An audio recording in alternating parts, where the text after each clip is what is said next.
یتیمی ساتھ لاتی ہے زمانے بھر کے رنج و غم، سنا ہے باپ زندہ ہو تو کانٹے بھی نہیں چبھتے۔ ناظرین، باپ دنیا کا وہ واحد شخص ہے جو خود سے بھی زیادہ اپنی اولاد کو کامیاب دیکھنا چاہتا ہے۔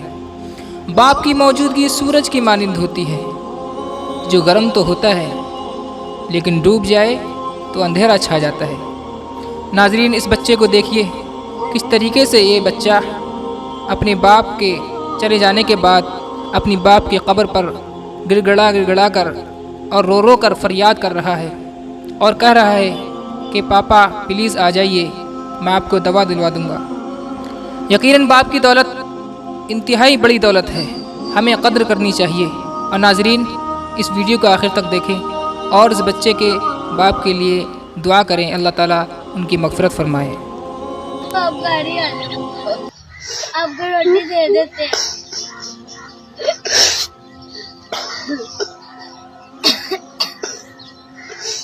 پاپا جب ابھی گھر آ جاؤ، آپ روٹی بھی دے دیتے ہیں، دودھ بھی دے دیتے ہیں۔ آپ گاڑی آ جاؤ، آپ تو ہو جاؤ گھر آ کے۔ پاپا ہم کو ہاسپٹل سے دوائی بھی لا دیتے ہیں۔ پاپا آ جاؤ گھر۔